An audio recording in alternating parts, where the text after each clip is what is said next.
ओम श्री गुरु सच्चिदानंद साईनाथ महाराज की जय। अध्याय 24 को प्रारंभ करते हैं।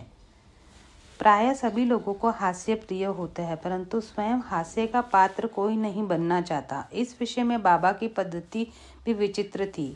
मनोविनोद जब भावपूर्ण होता है अति मनोरंजक व शिक्षाप्रद होता है। इसलिए भक्तों को यदि स्वयं हास्य का पात्र बनना भी पड़ता है तो उन्हें उसमें कोई आपत्ति नहीं होती। श्री हेमांत पंत भी ऐसा ही एक अपना उदाहरण प्रस्तुत करते हैं। चना नीला शिरडी में बाजार प्रति रविवार को लगता था। निकटवर्ती ग्रामों से लोग वहां आकर रास्तों में दुकानें लगाते और माल बेचते। मध्याह्न के समय मस्जिद में लोगों से ठसाठस भर जाया करती थी, परंतु इतवार के दिन तो लोगों की इतनी भीड़ होती थी कि प्राय दम ही घुटने लगता था। ऐसे ही एक रविवार के दिन श्री हेमांत पंत बाबा की चरण सेवा कर रहे थे। श्यामा बाबा के बाई और वामन बाबा के दाहिनी ओर थे। इस अवसर पर श्रीमान बूटी साहिब और काका साहिब दीक्षित भी वहां उपस्थित थे। तब श्यामा ने हंसकर अन्ना साहिब का कहा, देखो तुम्हारे कोट की बाहों पर कुछ चने लगे हुए हैं से प्रतीत होते हैं। ऐसा कहकर श्यामा ने उनकी बाह स्पर्श की जहाँ कुछ चने की दाल मिली। जब हेमांत पंत ने अपनी बाई कोहनी सीधी कर चने के कुछ दाने लुढ़क कर नीचे गिर पड़े जो उपस्थित लोगों ने उठाए। भक्तों को तो हास्य का विषय मिल गया और सभी आश्चर्यचकित होकर भांति भांति के अनुमान लगाने लगे, परंतु कोई भी ये ना जान सका कि चने की दाल वहां आई कहाँ से। इतने समय तक तो इसमें से कैसे फंसे रहे, इतना संतोषप्रद उत्तर किसी के पास न था, परंतु इस रहस्य का भेद जानने को हर कोई उत्सुक था। तब बाबा कहने लगे कि इस महाशय अन्ना साहिब को एकांत में खाने की बुरी आदत है। आज बाजार का दिन है और ये चने चबाते हुए ही यहाँ आए हैं। मैं तो इनकी आदतों से भली भांति परिचित हूँ और ये चने मेरे कथन की सत्यता के प्रमाण है। इसमें आश्चर्य की बात ही क्या है। हेमान बोले कि बाबा, मुझे कभी भी एकांत में खाने की आदत नहीं है, फिर भी इस प्रकार का मुझ पर दोषारोपण क्यों करते हो? अभी तक मैंने शिरडी के बाजार के दर्शन भी नहीं किया तथा आज के दिन तो मैं भूल कर भी बाजार नहीं गया। तब उनके खाने की बात तो दूर है, भोजन के समय जो मेरे निकट होते हैं उनसे उनका उचित भाग दिए बिना मैं कभी भोजन ग्रहण नहीं करता। बाबा, तुम्हारा कथन सत्य है, परंतु जब तुम्हें समीप ही कोई ना हो तो तुम या हम क्या कर सकते हैं? अच्छा बताओ, क्या भोजन करने से तुमने कभी मेरी सुमति भी आती है? क्या मैं सदैव तुम्हारे साथ नहीं हूँ? फिर क्या तुम पहले ही मुझे अर्पण करके भोजन किया करते हो? शिक्षा। इस घटना द्वारा बाबा क्या शिक्षा प्रदान कर रहे हैं, थोड़ा इस और ध्यान की आवश्यकता है। इसका सारांश यह है कि इंद्रियां, मन और बुद्धि द्वारा पदार्थों का रसवादन करने के पूर्व बाबा का स्मरण करना चाहिए। उनका स्मरण ही अर्पण की एक विधि है। इंद्रिया विषय पदार्थों की चिंता किए बिना कभी नहीं रहती। इन पदार्थों को उपभोग से पूर्व ईश्वरीय पर कर देने से उसकी आसक्ति स्वभावतः नष्ट हो जाती। इस प्रकार समस्त इच्छा, क्रोध, तृष्णा आदि कुप्रवृत्तियों को पहले ईश्वर को अर्पण कर गुरु की इच्छा की ओर मोड़ देना चाहिए। यदि इसका नित्य अभ्यास किया जाए तो परमेश्वर तुम्हारी कुवृत्तियों के दमन में सहायक होते हैं। सुदामा की कथा। श्री कृष्ण अपने ज्येष्ठ भ्राता बलराम तथा उनसे सहपाठी सुदामा के साथ सांदीपनी ऋषि के आश्रम में रहकर विद्या अध्ययन किया करते थे। एक बार कृष्ण और बलराम लकड़ियां लाने के लिए वन गए। संदीपनी ऋषि की पत्नी ने सुदामा को भी उसी कार्य के निमित्त वन में भेजा तथा तीनों विद्यार्थियों के खाने में कुछ चने भी उन्होंने सुदामा के द्वारा भेजे। जब कृष्ण और सुदामा की भेंट हुई तो कृष्णा ने कहा कि दादा, मुझे थोड़ा जल दीजिए, प्यास अधिक लग रही है। सुदामा ने कहा, भूखे पेट जल पीना हानिकारक होता है, इसलिए पहले कुछ देर विश्राम कर लो। सुदामा ने चने के संबंध में ना कोई चर्चा की और ना ही कृष्ण को उनका भाग दिया। कृष्ण थके हुए थे, इसलिए सुदामा की गोद में अपना सिर रखते ही वह प्रांगण निद्रा में निमग्न हो गए। तभी सुदामा ने अवसर पाकर चने चबाना प्रारंभ कर दिया। इसी बीच में अचानक कृष्ण पूछ लिया, दादा तुम क्या खा रहे हो और ये कड़कड़ की ध्वनि कैसी हो रही है? सुदामा ने उत्तर दिया, यहाँ खाने को है ही क्या, मैं तो शीत से कांप रहा हूँ और इसलिए मेरे दांत कड़कड़ बज रहे हैं। देखो तो मैं अच्छी तरह से विष्णु सहस्त्रनाम भी उच्चारण नहीं कर पा रहा हूँ।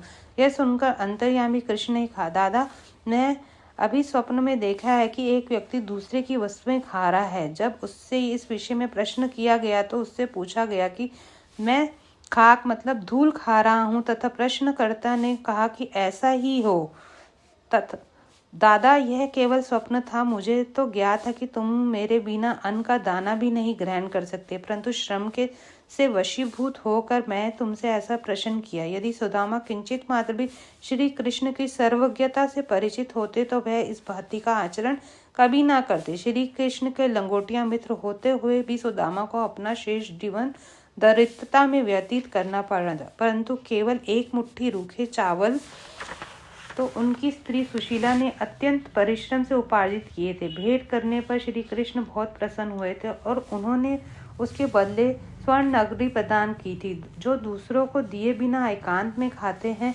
उन्हें इस कथा को सदैव स्मरण करना चाहिए। श्रुति भी इस मत का प्रतिपादन करती है और प्रथम ईश्वर को ही अर्पण करे और उचित हो जाने के उपरांत ही उसे ग्रहण करे। यह शिक्षा बाबा ने हास्य के रूप में दी है। अन्ना चिंचड़ीकर और मौसीबाई। अब श्री हेमांत पंत ने एक दूसरी हास्यपूर्ण कथा का वर्णन करते हुए जिसमें बाबा ने शांति स्थापन का कार्य किया है। दामोदर घनश्याम बाबरे उपनाम अन्ना चिंचड़ीकर बाबा के भक्त थे। वह सरल, सुदृढ़ और निर्भीक प्रकृति के व्यक्ति थे। वह निडरता पूर्वक स्पष्ट भाषण करते और व्यवहार में सदैव नगद नारायण से थे। यद्यपि व्यावहारिक दृष्टि से वह रूखे और असहिष्णु प्रतीत होते थे, परंतु अंतःकरण से कपटहीन और व्यवहार कुशल थे। इसी कारण बाबा उन्हें विशेष प्रेम करते थे। सभी भक्त अपनी अपनी इच्छानुसार बाबा के अंग अंग को दबा रहे थे। बाबा का हाथ पकड़े हुए रखा था और एक वृद्ध विधवा उनकी सेवा कर रही थी, जिसका नाम वेणुबाई कौजलगी था। बाबा उनसे माँ शब्द से संबोधित करते हुए अन्य लोग उसे मौसीबाई कहते थे। वह एक शुद्ध हृदय की महिला थी। वह उस समय दोनों हाथों की उंगलियां मिलाकर बाबा के शरीर को मसल रही थी। जब वे बलपूर्वक उनका पेट दबाती तो पेट और पीठ का प्रायः एकीकरण हो जाता था। बाबा इस दबाव के कारण यहाँ वहाँ सरक रहे थे। अन्ना दूसरी ओर सेवा में व्यस्त थे। मौसी बाई का सिर हाथों में परिचालन क्रिया के साथ नीचे ऊपर हो रहा था। जब इस प्रकार दोनों सेवा में जुटे थे तो अनायास ही मौसीबाई का मुख अन्ना के अति निकट आ गया। मौसीबाई विनोदी प्रकृति की होने के कारण ताना देकर बोली, ये अन्ना बहुत बुरा व्यक्ति है और ये मेरा चुंबन करना चाहता है। इसके केश तो पक गए हैं, परंतु मेरा चुंबन करने में इसे तनिक भी लज्जा नहीं आती। यह सुनकर अन्ना क्रोधित होकर तुम कहती हो तो मैं एक वृद्ध और बुरा व्यक्ति हूँ। क्या मैं मूर्ख हूँ?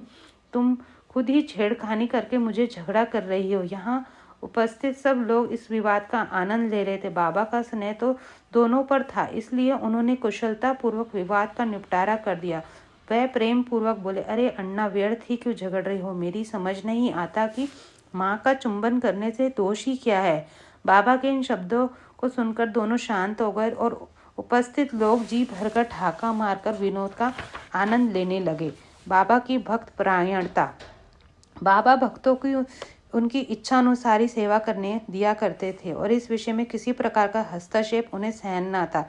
एक बार अन्य अवसर पर मौसीबाई बाबा का पेट बलपूर्वक मसल रही थी, जिसे देखकर दर्शकगण व्यग्र होकर मौसीबाई से कहने लगी, माँ कृपा करके धीरे धीरे पेट दबाओ। इस प्रकार मसलने से बाबा की आंतड़ियां और नाड़ियां टूट जाएगी। वह इतना कह ही न पाए थे कि बाबा अपने आसन से तुरंत उठ बैठे और आंगले से समान लाल आंखें क्रोधित कर ली। साहस किसे था जो उन्हें रोके? उन्होंने दोनों हाथों से सटके का एक छोर पकड़ नाभि पे लगाया और दूसरा छोर पास वाले खंभे पर लटकाकर उसे पे पेट से धक्का देने लगे। सटका लगभग 2-3 फुट लंबा था। अब ऐसा प्रतीत होने लगा कि पेट में छिद्र कर प्रवेश कर जाएगा। लोग भयभीत हो उठे कि अब पेट फटने ही वाला है।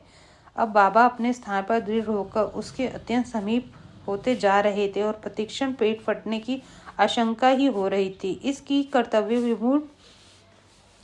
विमूढ़ हो रहे थे। वह आश्चर्यचकित और भयभीत हो ऐसे खड़े थे मानो गूंगों का समुदाय हो। यथार्थ में भगवान का संकेत मौसीबाई को केवल इतना ही था कि वह सहज रीति से सेवा करे। किसी की इच्छा बाबा को कष्ट पहुंचाने की न थी। भक्तों ने तो ये कार्य केवल सद्भावना से प्रेरित होकर ही किया था, परंतु बाबा तो अपने कार्य में किसी का हस्तक्षेप कारण मात्र भी ना होने देना चाहते थे। भक्तों को आश्चर्य हो रहा था कि शुभ भावना से प्रेरित कार्य दुर्गति में परिणत हो गया और केवल दर्शक बने रहने के अतिरिक्त क्या ही कर सकते थे। भाग्यवश बाबा का क्रोध शांत हो गया और सटका छोड़कर वह पुनः आसन पर विराजमान हो गए। इस घटना से भक्तों से शिक्षा ग्रहण की कि अब दूसरों के कार्य में कभी भी हस्तक्षेप ना करेंगे और सबको उनकी इच्छा अनुसार ही बाबा की सेवा करने देंगे। केवल बाबा ही सेवा का मूल्य आंकने में समर्थ थे।